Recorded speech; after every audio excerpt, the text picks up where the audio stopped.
ఈరోజు ఢిల్లీలో వాతావరణం మామూలుగా లేదు. ఒక భయంకరమైన గర్జన వినిపిస్తోంది. అది ఏ సాధారణ విమానమో చేసే శబ్దం కాదు. అది ప్రపంచం భయపడే ఒక ఫ్లయింగ్ ఫార్ట్రెస్ చేసే శబ్దం. దాని లోపలున్నది ఎవరో తెలుసా?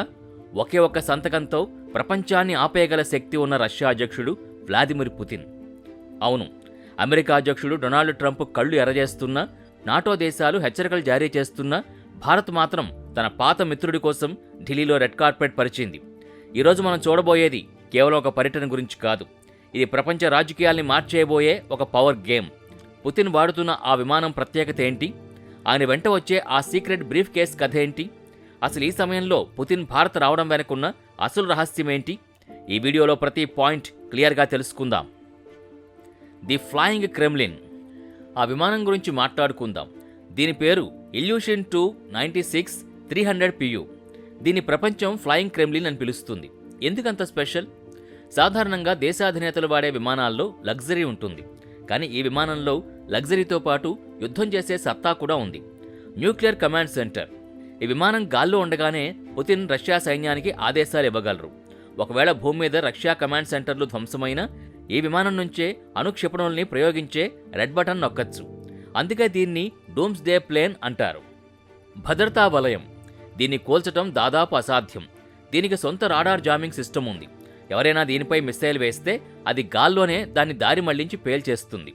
ఇక లోపల చూస్తే బంగారు పూత పోసిన టాయిలెట్లు, కాన్ఫరెన్స్ రూమ్, జిమ్, బెడ్రూమ్, ఆసుపత్రి అన్నీ ఉన్నాయి. అమెరికా ప్రెసిడెంట్ వాడే ఎయిర్ ఫోర్స్ 1కి ఇది గట్టి పోటీ. ఇలాంటి విమానం ఢిల్లీ గడ్డపై దిగుతుంటే అది కేవలం పుతిన్ రాక మాత్రమే కాదు, రష్యా తన సాంకేతిక ఆధిపత్యాన్ని ప్రపంచానికి చూపిస్తున్న సంకేతం. ఢిల్లీలో ఆపరేషన్ ఫోర్ట్రెస్. ఇప్పుడు ఢిల్లీ వీధుల్లో ఏం జరుగుతుందో చూద్దాం. పుతిన్ ఢిల్లీ వస్తున్నారంటే భద్రత ఏ రేంజ్లో ఉంటుందో ఊహించండి. భారత ప్రధాని భద్రత చూసే ఎస్పీజీ మరియు రష్యాకు చెందిన ఎఫ్ఎస్ఓ కలిసి ఢిల్లీని ఒక కోటలా మార్చేశాయి. ఎవరి ఎఫ్ఎస్ఓ ఏజెంట్లు? వీరు సామాన్య బాడీగార్డ్స్ కాదు. వీరు రష్యాలో పుతిన్ కోసం ప్రాణమిచ్చే సైలెంట్ కిల్లర్స్. వీరు వాడే టెక్నాలజీ గురించి బయట ప్రపంచానికి తెలియదు. గాల్లో ఎగిరే ఏగన్ కూడా వీరు స్కానింగ్ చేస్తారు. పుతిన్ తినే ఆహారం, తాగే నీరు, పీల్చే గాలిని కూడా వీరు ముందుగా పరీక్షిస్తారు. Russian beast. పుతిన్ ప్రయాణించే కారు పేరు ఆర్ఎస్ సెనెట్. ఇది బుల్లెట్ ప్రూఫ్ కాదు, బాంబు ప్రూఫ్. దీని టైర్లు పేలిపోయినా కిలోమీటర్ల దూరం ప్రయాణించగలదు. రసాయన దాడి జరిగినా కారు లోపల ఉన్నవారికి ఏమీ కాదు. దీన్ని కూడా ప్రత్యేక విమానంలో ఢిల్లీకి తెచ్చారు. The secret brief case. Putin ఎక్కడికి వెళ్ళినా ఆయన వెనక ఒక అధికారి నల్లటి సూట్ కేసు పట్టుకుని ఉంటారు. దాన్ని చెగట్ అంటారు. అదే రష్యా యొక్క అణు ఆయుధాల తాళం చెవి. అదెప్పుడు పుతిన్ చేతికందే దూరంలోనే ఉంటుంది. ఇక్కడ అసలైన ప్రశ్న వస్తుంది. 2025 సంవత్సరం. ప్రపంచం నిప్పులు కొంపట్లా ఉంది. ఒక పక్క అమెరికాలో డొనాల్డ్ ట్రంప్ అమెరికా ఫస్ట్ అంటూ దూకుడుగా ఉన్నారు. ఉక్రెయిన్ యుద్ధం ఇంకా ముగియలేదు. రష్యాపై అమెరికా, యూరప్ దేశాలు వేల సంఖ్యలో ఆంక్షలు విధించాయి. రష్యాతో వ్యాపారం చేసేవాళ్లు మా శత్రువులని అమెరికా పరోక్షంగా హెచ్చరిస్తోంది.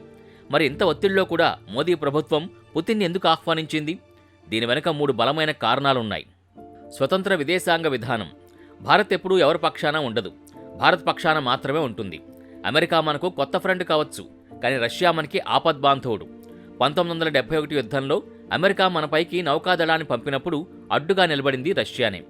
ఆ చరిత్రను భారత్ మర్చిపోలేదు. ఈ పర్యటన ద్వారా భారత్ ప్రపంచానికి చెప్పేది ఒక్కటే: మా మిత్రుల్ని మేమే ఎంచుకుంటాం, అమెరికా కాదు. చైనాకు చెక్. ఇది చాలా ముఖ్యమైన పాయింట్. ఉక్రెయిన్ యుద్ధం వల్ల రష్యా చైనాకు దగ్గరైంది. రష్యా పూర్తిగా చైనా వైపు వెళితే భారత్కు ప్రమాదం. అందుకే పుతిన్ను భారత్కు రప్పించుకోవడం ద్వారా బీజింగ్ కంటే న్యూఢిల్లీనే మీకు నమ్మకమైన మిత్రుడు అని పుతిన్కి గుర్తు చేయడమే భారత్ వ్యూహం. ఇంధనం మరియు రక్షణ.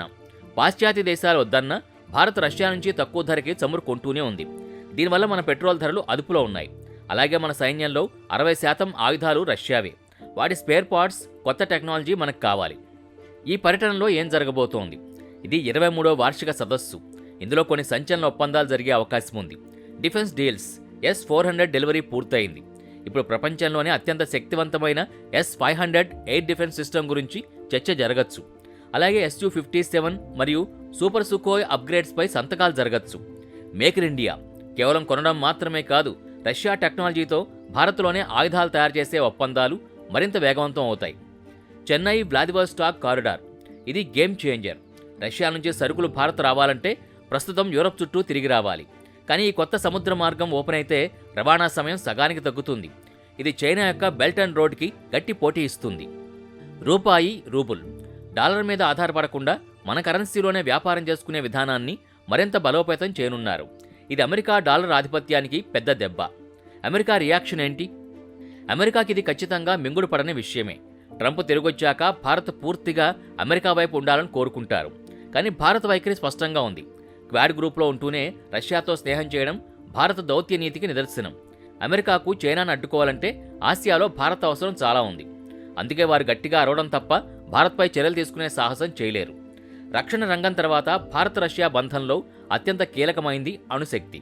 ప్రస్తుతం తమిళనాడులోని కుడంకుళం అణు విద్యుత్ కేంద్రం రష్యా సహకారంతోనే నడుస్తోంది. ఇప్పుడు భారత్ తన ఇంధన అవసరాల కోసం మరిన్ని అణు రియాక్టర్లని నిర్మించాలి అనుకుంటోంది. ఈ పర్యటనలో మరో 6 కొత్త అణు రియాక్టర్ల నిర్మాణానికి సంబంధించిన ఒప్పందంపై పుతిన్ మరియు మోదీ సంతకాలు చేసే అవకాశం ఉంది. ఇది జరిగితే భారత్ విద్యుత్ రంగంలో ఒక విప్లవం వస్తుంది. క్లీన్ ఎనర్జీ కోసం ప్రపంచం తపిస్తున్న వేళ రష్యా టెక్నాలజీ మనకు వరంలా మారుతుంది. అలాగే గగనయాన్ మిషన్, భారత్ తన వ్యోమగాముల్ని అంతరిక్షంలోకి పంపేందుకు సిద్ధమవుతోంది. దీనికి సంబంధించిన శిక్షణలో రష్యా ఇప్పటికే మనకెంతో సాయం చేసింది. ఇప్పుడు భవిష్యత్తులో అంతరిక్ష కేంద్రం నిర్మాణం మరియు చంద్రుడిపై పరిశోధనల కోసం 2 దేశాలు కలిసి పనిచేసే దిశగా అడుగులేస్తున్నాయి. అమెరికా టెక్నాలజీ ఇస్తుంది, కానీ దాని వెనక 100 షరతులుంటాయి. కానీ రష్యా టెక్నాలజీ బదిలీ విషయంలో భారత్కెప్పుడూ ఎలాంటి షరతులు పెట్టలేదు.